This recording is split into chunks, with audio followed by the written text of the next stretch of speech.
Great. Thanks, Steve. So we're recording, so I'll leave my surname out of it and we'll make it nice and confusing. So I'm David G, and I'm an alcoholic. My name is David G, and I'm an alcoholic. So David G and David G, keep it nice and confusing for you guys. Thanks so much, Steve, for having us here. And great to be with everybody. We love the international AA that we've met. What a blessing out of the pandemic, right? Zoom meetings in our global family. So it's so great to see all you guys. We are in Illinois, sort of rural Illinois, 70-ish miles west of Chicago. And, out of respect to the Big Book Compendium, I won't sort of promote any of our meetings because I want to make sure they don't conflict with any that, Steve and his peers are putting on. But if you're interested and you like what we say today and want to come check out some of the meetings and panels and stuff that David and I are involved with, feel free to hit me up on WhatsApp and I can tell you what we're doing. So we're going to talk about step one here today, and we're not going to bother to qualify. Take our words for it, right? I'm an alcoholic of the hopeless variety, but thanks to God and you people and a little work on my part this week, actually, I just celebrated on Tuesday 19 years. And my brother, David, has been sober 23 years, right? We could tell each other stories. We could tell our own stories, but what's the point? We're just like you guys. And so what does it mean to be just like you guys? We're going to talk about step one today.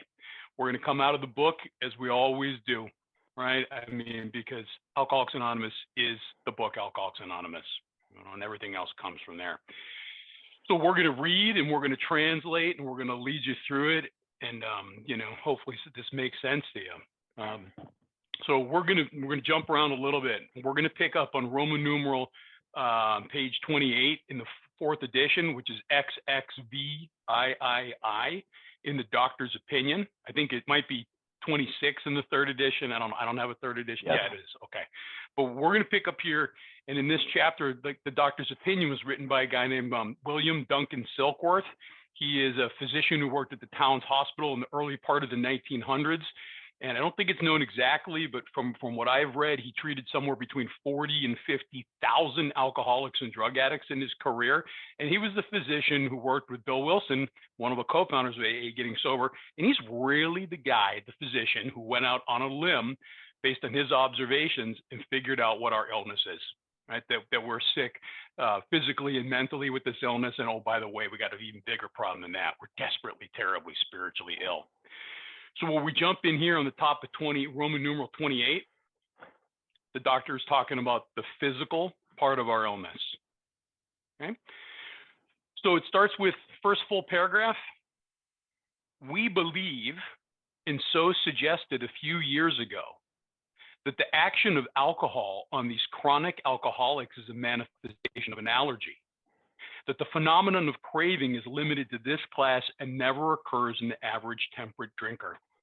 So converting 1939 language today, what that means is that the action of alcohol, when I put alcohol in my body, it activates, it appears as an allergic reaction, right? The allergic reaction is they break out in craving. And by the way, that allergic reaction of breaking out in craving only happens to the real alcoholic.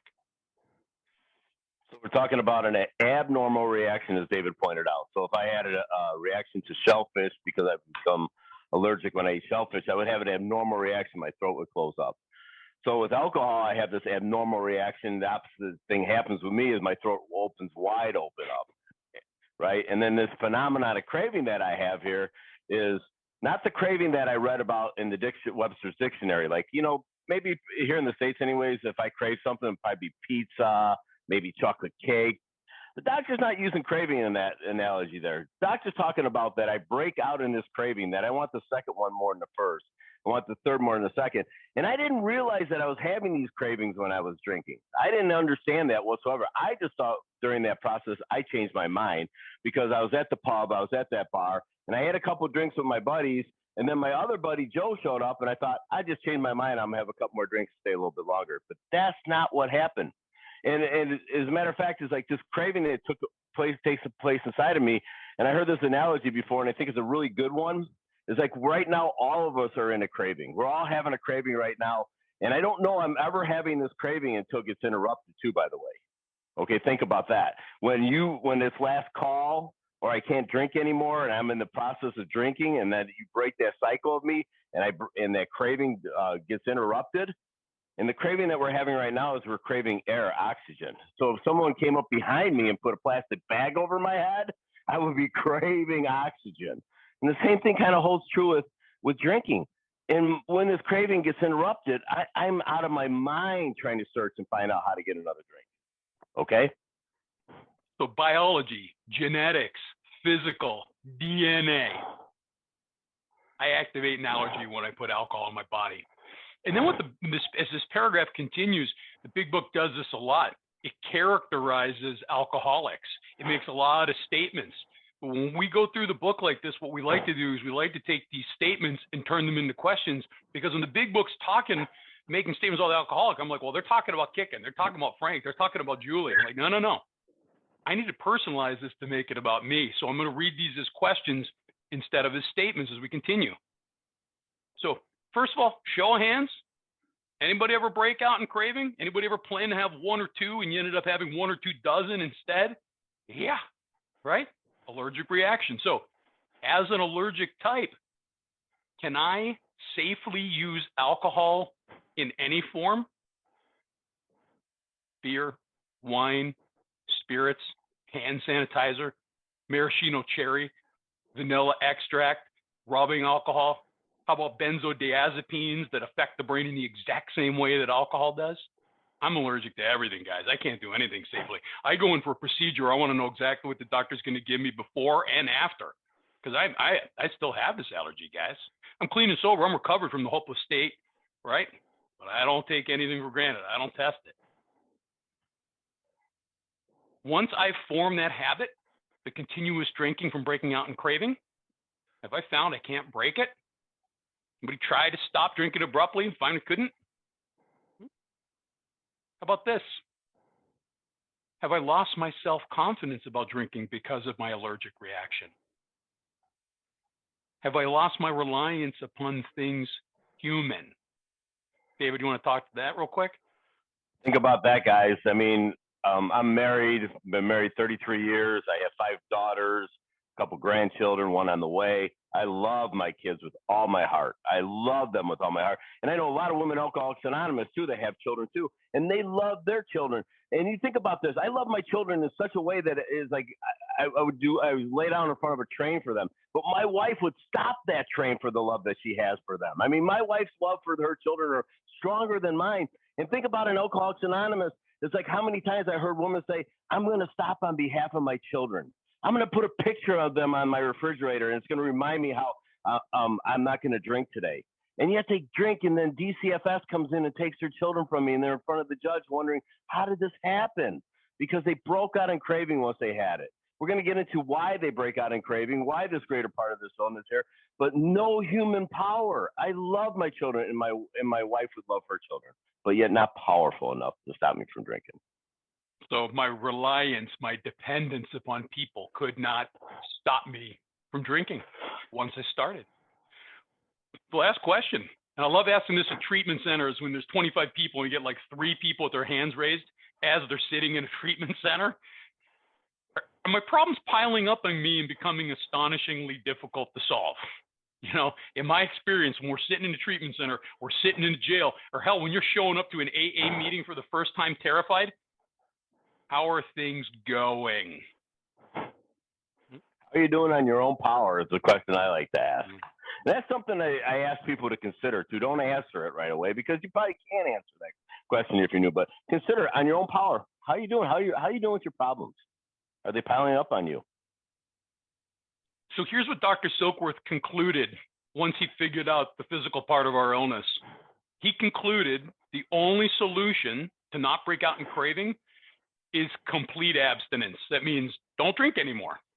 Easy, right? Just don't drink. Is that what our wives and husbands and parents and kids and friends and doctors and lawyers and judges would all just say to us? Just don't drink. It's easy. Don't drink. I don't drink anymore. I used to drink in college. I don't drink now. Just don't drink. Anybody try to just not drink? Yeah. Show of hands. Come on, get those hands up. I know it's 100%. We don't just not drink. And the reason why is because in addition to our physical illness, which is really the last part of the illness that kicks in. We're mentally sick. We've got a mental illness. We've got a mental obsession and compulsion. And if you jump down to the bottom of the page, Dr. Silkworth talks about it here as well. He starts off by talking about all men and women. Men and women, humans, drink essentially because they like the effect produced by alcohol. No doubt about it, correct? Think about it. Even my wife, not one of us by any means, can have a glass of wine.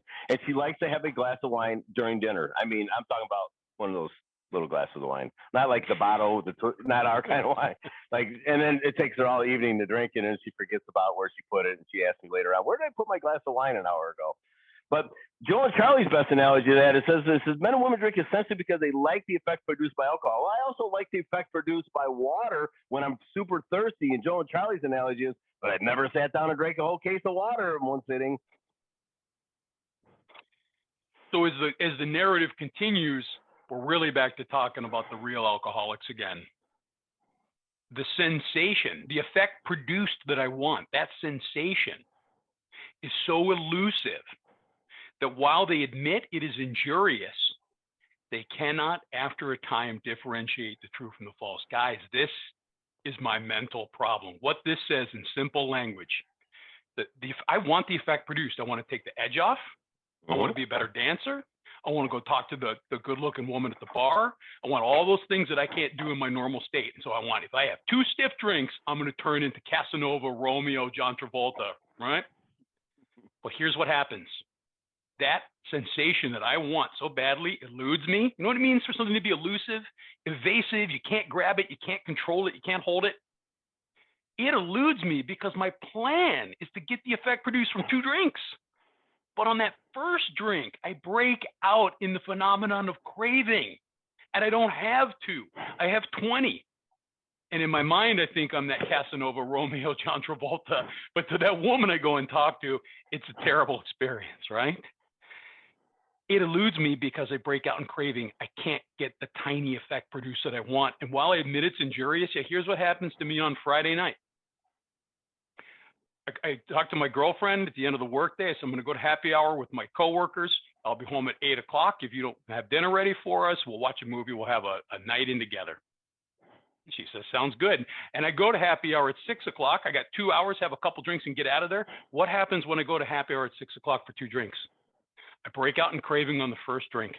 I don't make it home by 8 o'clock. I touch some woman inappropriately in the bar. Her boyfriend punches me in the face. The bouncers throw me out of the bar, opening the exit door with my skull. And when I finally make it home at 2 in the morning, 6 hours late, I'm locked out and I got to sleep in the apartment.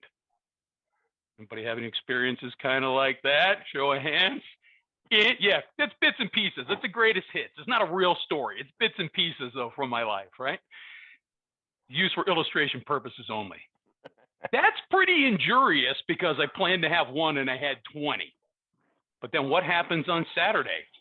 When Frank calls me, he's like, dude, rough night last night, huh, David? And I'm like, yeah, I better stay home tonight, tail between my legs. And Frank's like, nah, a little bit of the hair of the dog that bit you. Let's just go out for a couple. Don't worry, I got your back. I'll make sure you only have 2. And what happens in that moment? I cannot differentiate the true from the false. The true is that, oh God, I can't because I'm going to have another bad night. The false is, Frank's right. Tonight's going to be different. Yeah, last night was bad, but I'll control it tonight. I'll drink like a gentleman. So the effect that it produces here, that alcohol does, but I can't differentiate the true from the false. David just pointed that thing out. On the next day after that ruckus, that beating that he took from the bouncer and sleeping in the hallway of his apartment, yet the next day Frank said, hey, come on, let's go get a couple. And my intentions are I tell myself a lie that I can have a couple drinks, but I break out in this craving. I think I changed my mind. I didn't change my mind. I don't know this. And I break out in this craving and I'm off to the races again. And it's elusive. I can't figure out. I'm pounding on the bar. How did this happen again? So we focus on step 1 when we do this talk, but we allude a little bit to step 2 because we always want to put some hope into, because step 1's our problem step. There's not a lot of hope coming out of step 1, right? We don't go into step 2 feeling so great.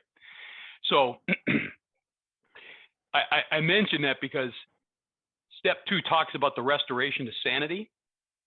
Yeah, I do a lot of stupid, crazy things. We all did. But the restoration of sanity that's referred to has to do with exactly what David was talking about here. The inability to differentiate the truth from the false. Our insane thinking when it comes to a drink, that based on all the evidence that I'm going to have an injurious situation when I drink, I reject that. I don't even reject it. My brain does it for me and just says false. It's going to be different tonight. Insane thinking. So real briefly, I pick up a drink without my consciousness and without my permission. I pick up this drink. That's the obsession. Without my permission, without my consciousness. And why do I keep doing this and not raise an eyebrow at my behavior? Because to them, to me, their alcoholic life seems the only normal one. I never conceived that I could live differently, that I could feel better, that I could feel different, that I couldn't drink. Our mental obsession kicks in because the third part of my illness, the third way in which I'm ill, tells me I need to pick up. And it's going to be described here. It's our spiritual malady. So in that first step, we admitted we were powerless over alcohol. That first part, the powerlessness, is what we're just talking about, the physical allergic reaction, the craving, and the mental obsession. We can't discern true from false when it comes to drinking. Then we got that important dash, that our lives have become unmanageable. We're going to shift a little bit here into the unmanageability. Another term for the unmanageability in my life, spiritual malady, spiritual illness. And we're going to talk about what that, we're going to come out of the book about what that really looks like. But here's just a quick little snapshot. They are restless, irritable, and discontented.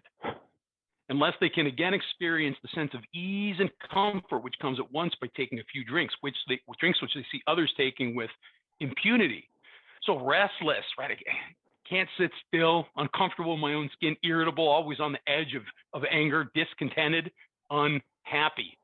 Unless I can again experience the sense, I don't even get real ease and comfort. It's just a sense of it by taking a few drinks. And David and I have talked about this a lot. We don't even think the sense of ease and comfort comes once we start drinking. It's the crack to the first bottle, the first cocktail slide across the bar. For those of us into other problems, coming back from the dope house with the baggie in our pocket, locking the doors and turning off the phones. That's the best sense of ease and comfort. Because as soon as we start acting out in substances or process addictions, the ease and comfort is fleeting. So this is when I'm not drinking.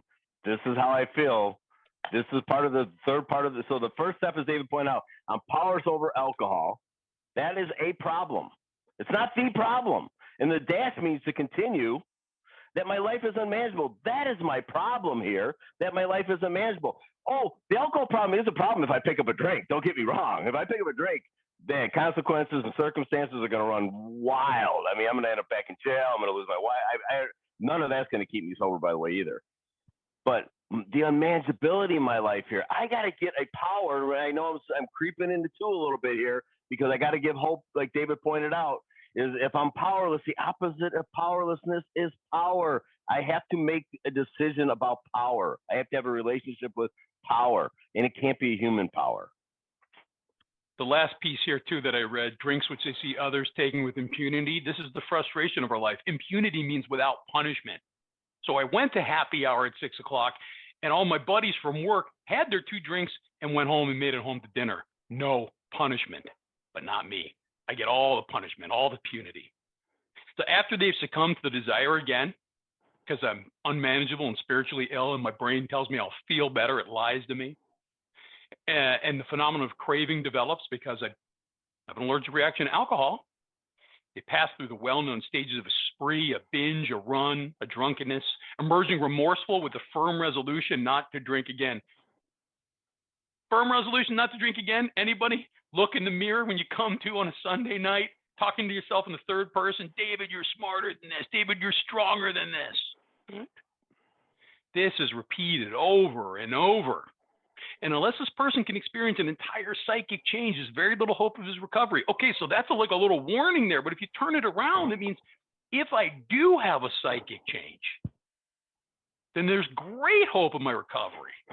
But before we talk about psychic change some more, let's dig a little deeper into that spiritual malady, into that unmanageability. Jump to page 52 in your big books now, guys. We're going to talk about the bedevilments. Give everybody a moment. Yeah, we're done turning letters into numbers. Yeah, regular 52, good old-fashioned numerals, 5-2, okay? So in the second paragraph on page 52, the second paragraph starts with, we had to ask ourselves, but we're going to skip to the second sentence. This is for my money and my many years in AA. Not the only definition of what it looks like to be spiritually sick, to have an unmanageable life, but it's a pretty damn good one. So I'm going to read it as statements, and then we'll come back as questions. We were having trouble with personal relationships. We couldn't control our emotional natures. We were a prey to misery and depression. We couldn't make a living.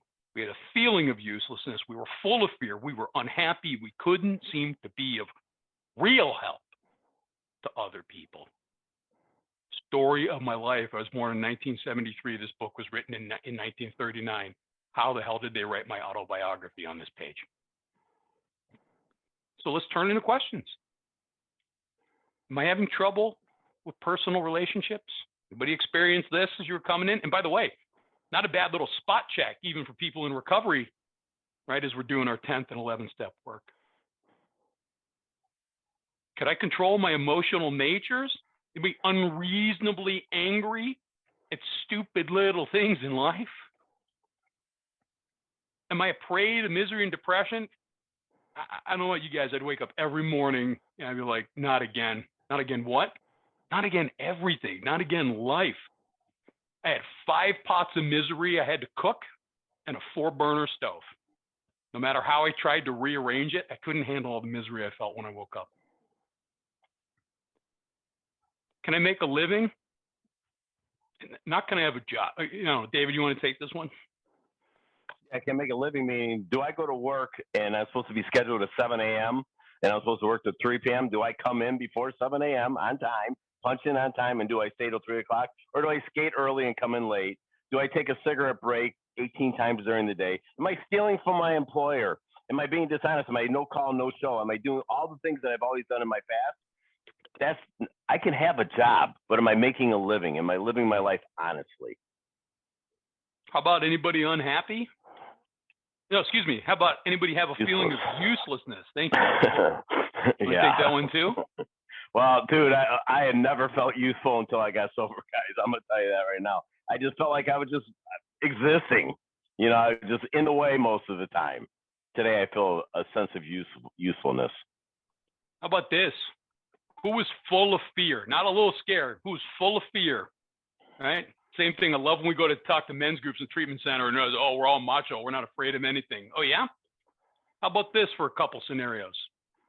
So that girlfriend that I managed not to chase off, she says, hey, don't you think you ought to buy me an engagement ring and we get engaged and married?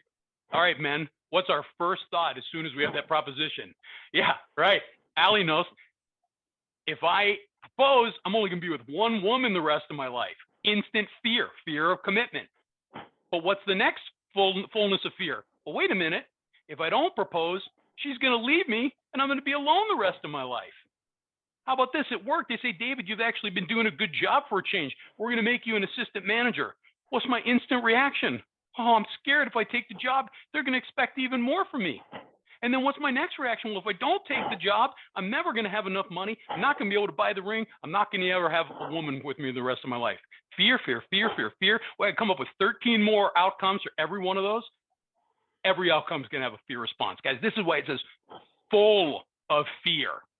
Not mildly scared, not occasionally fearful, full of fear. And as we get into the book, we'll find out why we have this fear, because self-reliance failed us. See all the self-reliance David talked about there? It was all based upon self. I need to have God reliance. How about am I unhappy? Do I have moments of happiness? Sure. But on the whole, prior to recovery, pretty unhappy. If you make it all about me when I walk in the door at night, I'm happy. If I come to work and you make it all about me, I'm happy. So if my happiness is dependent upon something that you do, I'm going to be unhappy perpetually. It's not your job to make me happy. It's my job to get to God through these steps, because the steps were never designed to fix me. The steps are designed to get me to God so he can solve my problems. Then I can be happy. Last question. Can I seem to be of real help to other people? You want to take that one too? So real help to anybody. I'm keeping a scorecard, guys. If you ask me for a favor, I'm going to keep that score. I'm definitely going to, next time I need something, I'm going to double up on it. I need something right now. And if you don't come through for me, I'm going to be really super angry and indignant. I'm going to treat you like a piece of crap because I am so selfish, so self-absorbed. I cannot be a real help to other people today. Today, I'm trying to be more selfless with the work out of the Big Book of Alcoholics Anonymous with the relationship with power. These are the bedevilings they called, right? To be controlled as if by devils. This was so characteristic of me. Ask yourself, don't blurt it out, because it's a rhetorical question. But David's going to tell us, what do all of these bedevilments have in common? Okay, consider what David just asked. All of them are internal. None of them are external. Has nothing to do with my mom and dad, whether or not they hug me enough. Has nothing to do with my race, my gender. Has nothing to do with my religion. Nothing whatsoever has to do with the neighborhood I grew up in. These are all internal things. What David described, and he started off by saying, this is a description of the second half of our first step, that our lives are unmanageable. Or we also can call it untreated alcoholism. Where is my untreated alcoholism showing up at? In my personal relationships? Am I prey to misery and depression? Or it's called the spiritual malady. All three things mean the same thing, and they're all internal. This illness is internal, and the solution is internal. And we'll find out where that solution lies, too, deep down inside each and every man, woman, and child. This is my core problem, guys. Now listen, the alcohol is what made me eligible to come into AA, and the cocaine is what made me eligible to come into CA. That's how I earned the seat, right? And that's how I can qualify for the third tradition. But my real problem is the unmanageability of my life. I gotta get spiritually right because I'm spiritually sick. I said it earlier, I'll repeat it. Step one's our problem step. Powerless physically and mentally. My life is unmanageable, AKA spiritually sick, spiritually ill, spiritual malady. And sneak preview, the 12th step is our solution statement, right? Step one, problem. Step 12, solution. What's the solution? To have a spiritual awakening as the singular result of these steps, not as a result of these steps, as the result of these steps. And then what do we do with that? Well, we carry this message, the message of the big book, in 12-step recovery, and that other people can have a spiritual awakening. We carry that to alcoholics and other people suffering. And how do you get from the problem to the solution?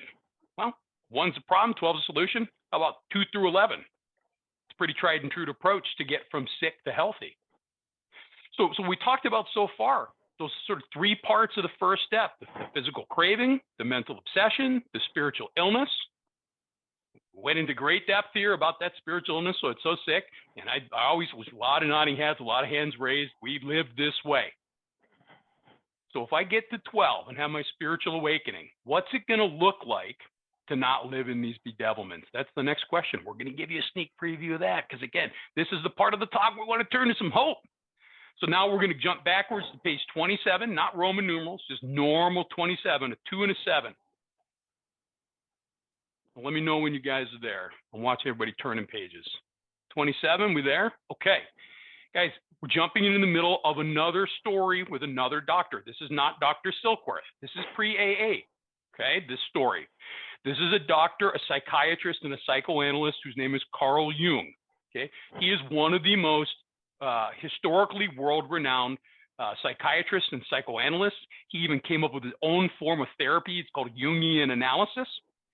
He was a disciple of Sigmund Freud. If you haven't heard of Jung, you've probably heard of Freud. Freud's basically the godfather of therapy and analysis, of laying on the couch.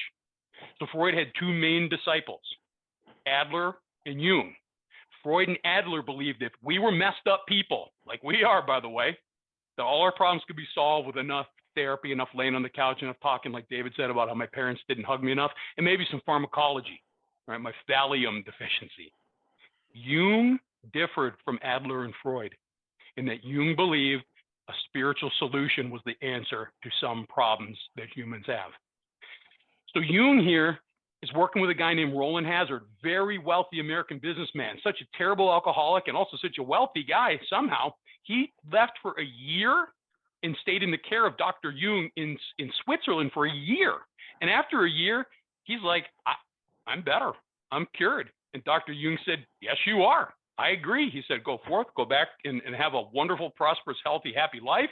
And days after Roland left Dr. Jung's care, after a year, Roland drank.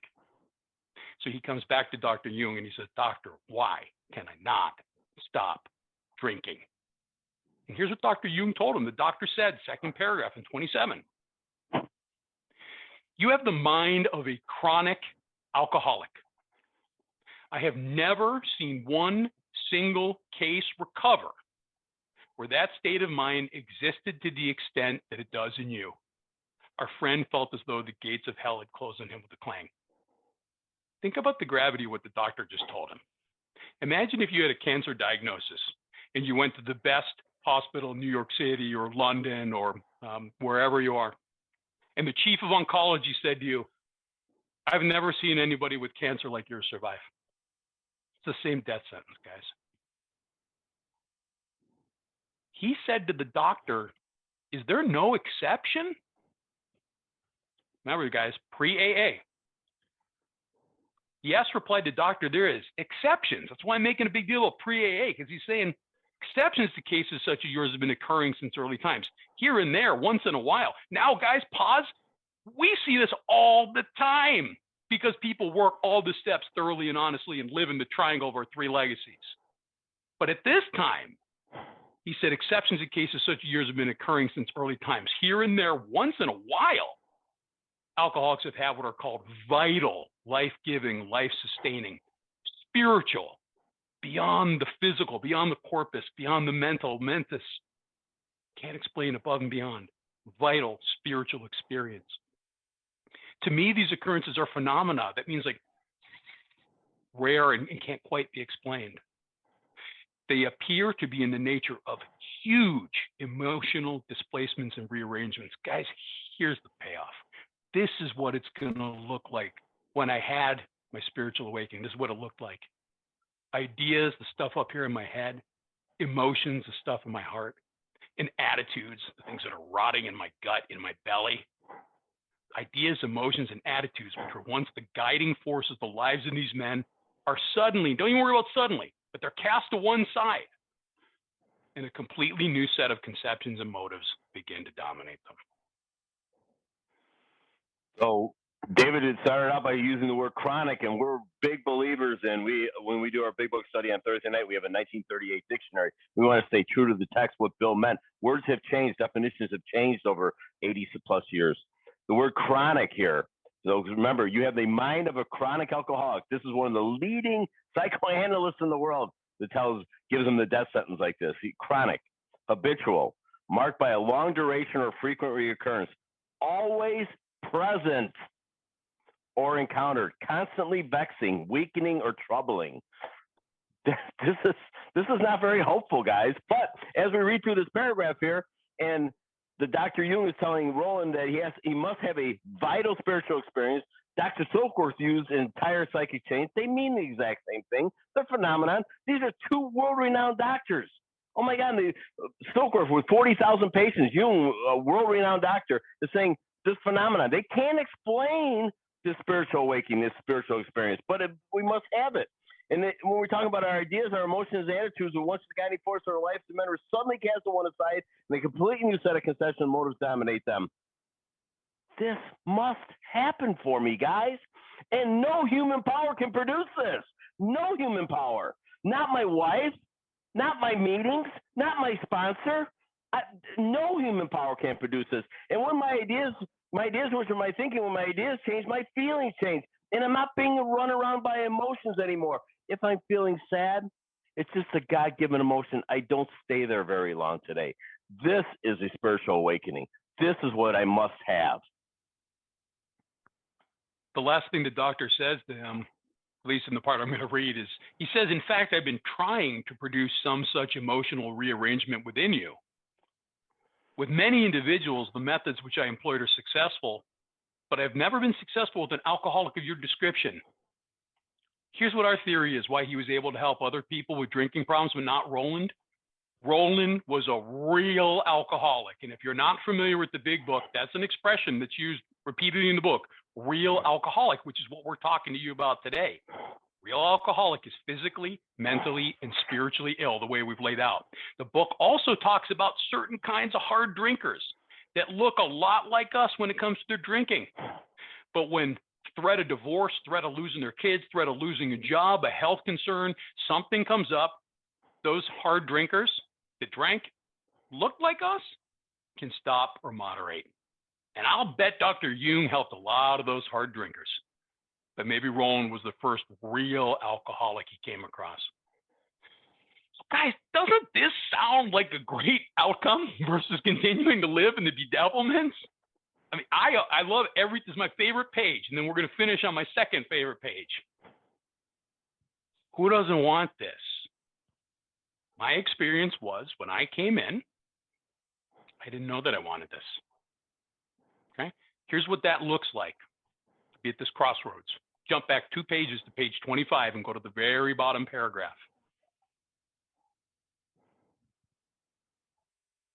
Very bottom paragraph.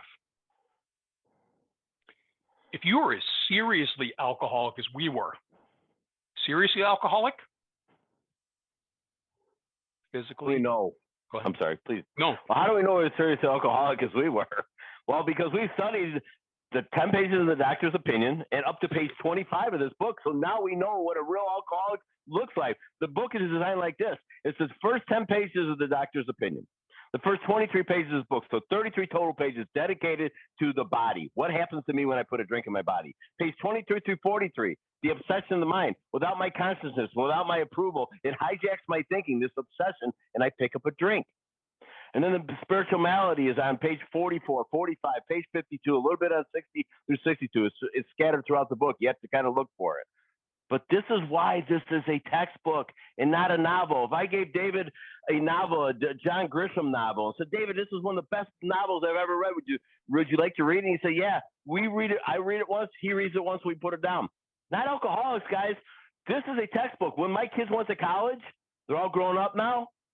They had textbooks and they studied them. So if they went to class for 4 hours, they studied for 4 hours. And when they didn't understand the literature in the book, they went and got themselves a tutor. We call that person, Alcoholics Anonymous, a sponsor. And David and I like to say a big book sponsor. Someone with some basic knowledge of this book that can take you through these steps. And by the way, the things on page 27, I have never, ever seen them things not come true for anyone who does this work honestly and thoroughly and live in the disciplines of 10 and 11 and 12. Every day, this is the way we live our life. Underscoring what David just said, this is a textbook that's intended to be read and studied. That's why you have us quoting pages and quoting other parts of the book. And that's why we love other people who are working big book or recovery programs, and they use the same language and they refer to the same pages, because you know what? When I do have that cancer and I got 3 oncologists standing around me, I sure as hell want them speaking the same language and all in agreement about how they're going to get me better. I don't want arguments and differing opinions and one guy say, well, I didn't learn this in med school, but, you know, this other guy who lost his license, yeah, he had a really good thing to say about cancer treatment. No, thank you. Give me the nerds who all graduated from Harvard Med, please. So if you're as seriously alcoholic as we were, suffering from the 3 ways in which we're ill, we believe there's no middle of the road solution. Middle of the road. No, we're going one way or the other here. You know what the middle of the road solutions are like? We're talking about it before the meeting started with Steve a little bit. 90 meetings in 90 days. Where's that in the book? How's that going to get me to God? Don't drink and go to meetings. If I could not drink and go to meetings, I wouldn't be sitting here with you 25, 30 people here today. I'd be not drinking. I put the plug in the jug. Same thing. If I could just put the plug in the drug, what do I need AA for? That is not going to get me sober. We were in a position, ask yourselves, convert to a question again. Am I in a position where life is becoming impossible? Most of the people we meet coming into meetings and jails and other institutions, treatment centers, they may not be ready to admit it. When they describe it, sounds like their life's getting pretty impossible. Let me jump in real quick. When I work with a new guy, which I get to do quite often, I ask my morning meditation what I can do for the man who's still sick and God places someone in my life. When I take them through this and we take these statements, we turn them into questions, I don't want them answering them questions right away. I want them to consider those questions.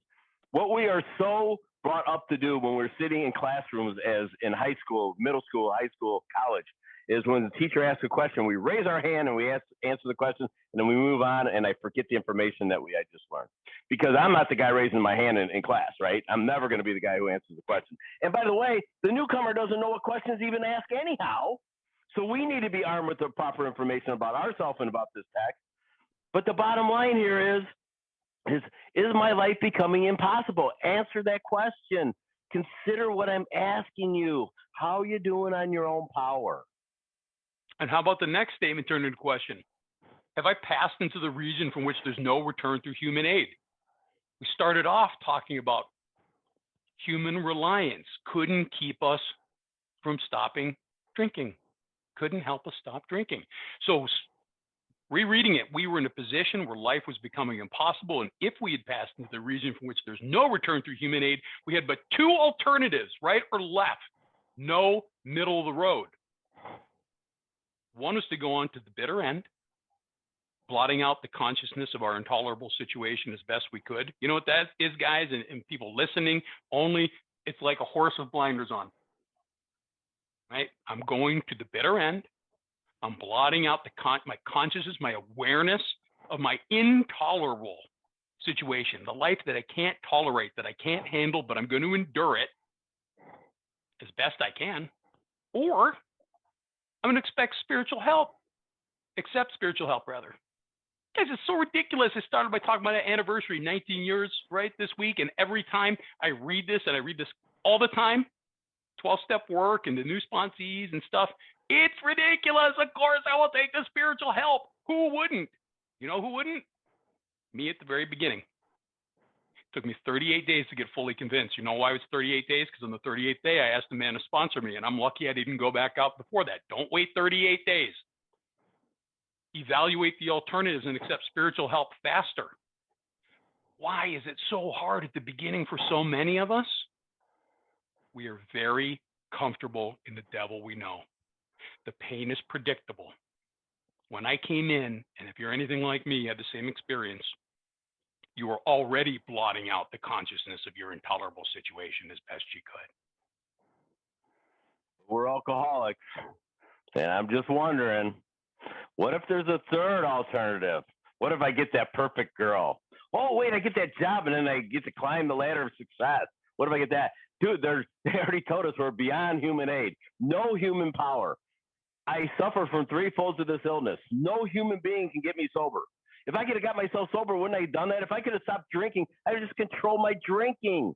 Or if once I stopped and I couldn't, I would just stay stopped. I don't have the power to do either one of those. Why? Because on page 30, I've conceded to my innermost self that I'm a real alcoholic. That is a bold statement that Bill's asking us. And again, I'm paraphrasing that because he's not asking us, but that is a statement to me, to my insides. And what I'm most familiar with is blotting out my intolerable situation the best I can. I've always done that. I know that the drink was my solution until it wasn't one day. And I was imprisoned by it. I was held hostage by the whole thing. And even when we say here, or accept spiritual help, one thing about what we do, maybe you think that we have a little bit of knowledge about this book. There's 3 things that I try to put in the proper context here. First of all, I want to be a student of this book. I want to be a student of Alcoholics Anonymous all the time. I want to be a practitioner of the steps in my life, practice these principles in all my affairs so I can be of maximum service to God and all the people about me. And then I want to be a teacher of this thing. But the first thing is I always want to be new. I never want to lose that newness, that student in me. I want to learn, continue to learn. I have a sponsor, and he knows he's my sponsor. That's important too. And my sponsor has a sponsor, and my sponsor's had a spiritual awakening. And on Fridays at 4 o'clock, I go to my sponsor's house. I'm 23 plus years sober. I thought to myself at first, why do I got to do this? Why do I get to do this? This is a question. How free do you want to be? That's a Mark Houston statement, guys. If you guys know Mark Houston and his, how free do you want to be? Look at those heads shaking, man. Love Mark Houston. Mark Houston took David and I through this book, I don't know, countless times. Yeah. In memoriam. After his death. Yeah. Yeah. Guys, that's step 1. Powerless physically, mentally, life unmanageable, spiritually ill, spiritually sick. but we got this beautiful hope and outcome. All I got to do is work the steps. Everything will work out if I just do this thing thoroughly and honestly. Thanks for letting us come and share with you guys today. Thank you guys very much.